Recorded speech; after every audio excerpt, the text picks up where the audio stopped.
What's up, everyone? So, we're diving into my hypothesis, the big scheme as to why I'm doing what I'm doing with my training. So you're in my office here. My wife painted the wall here. Well done. We got some art next to us, and speaking of art, we're going to dive into a little bit of the art and science of my unfounded theory on adaptation. So let's get the old whiteboard out and we're going to dive into it. So in the traditional sense, we have adaptation. We think about it like this. We have where we currently are. We have some stressor that gives us fatigue. And then we reach a new higher state, right? We have the stress, the response, and the adaptation. New heights, right? That's adaptation right there. Cool. That's a great concept. It's been shown time and time again to be correct, right? Let me draw my baseline, so on and so forth, right? The gas model, general adaptation.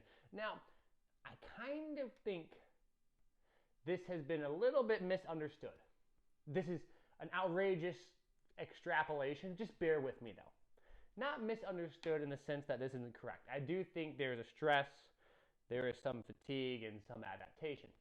But in the traditional sense, we block this whole thing within a 90-minute, 60-minute window. So we say, okay, one training session is equal to 90 minutes. And so in that training session, if I can speak, we have our stress.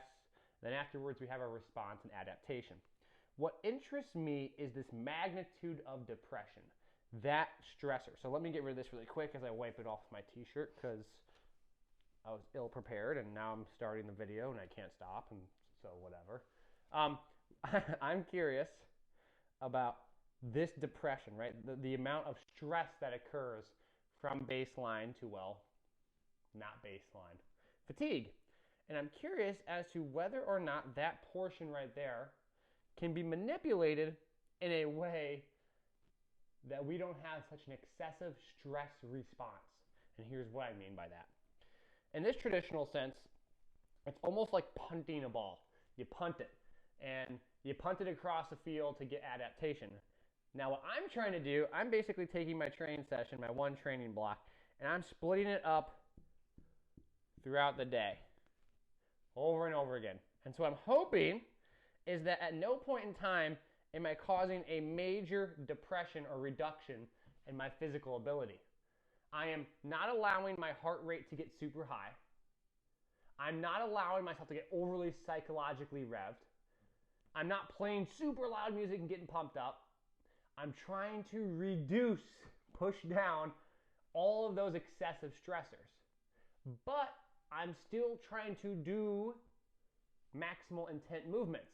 And what my belief is that if you look at this from like an environment standpoint, let's just think about it, we're like an animal in the wild.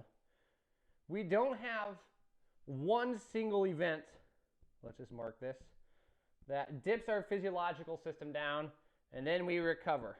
In the wild, that would be pretty lame, right? We'd be a pretty bad animal if we just had, we know the animal, we know the stressors coming and we gotta deal with it. My belief is I need constant exposure. And that's a key word, exposure. So I need enough of a stimulus constantly imposed throughout the day. And in turn, by doing that, it will allow me to train way more often, way more intense. This is not scientifically backed, by the way. Very theoretical. And I'm having even trouble putting it in words, as you can hear me kind of stumbling through this. But very intense, high quality, over and over again without having the extreme degradation. Because I think that if this is baseline, that drop in fatigue from baseline is so critical and maybe not necessarily something we want to have happen all the time. We might only want a moderate reduction.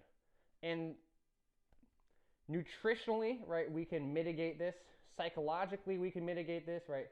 We have M for meal, P for psychology. That can all be mitigated to make sure that our drop down from baseline here isn't as far. So which is why you see me, I'll stop my workout. So if we imagine this could be the potential path of drop down, I'm going here, I'll stop my workout, I'll eat food, ideally I recover. I work out again, I eat food, I recover, I take a break, work out again.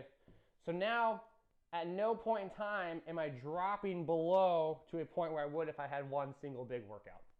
So that's kind of the theory. And as I go through this, I hope to explain it better, because this was a mild explanation. It's kind of confusing. I don't even have the best way to put it into words right now. I just got done jumping around and dunking basketballs. So I don't even know if my head's on straight at the moment. I probably need a couple more cups of coffee. I actually might go downstairs and squat a little bit more. I don't know. I don't know what I'm going to do. But all I know is that this is the foundational thought of how I can explain this. And after 6 minutes, if you're still with me, maybe you kind of understand it a little bit more. And maybe I'll do a better job next time. But this is the first iteration of explaining what I'm trying to say. And maybe I'll chew on it a little bit more. If I come up with some better analogies, I'll do it. But I think the exposure to stress ratio in a single event is so important and so critically overlooked in how we look at adaptation, because there's so many neurological aspects that get involved there. We have to constantly almost signal the body to make gains, and the signal and response is related to the amount of fatigue that's accumulated in a given single session. And so it's almost like if I could just constantly have this as a part of my environment, I have to be explosive in order to survive. I need to create signal in the body to change. And so that's part of this experiment, what we're doing.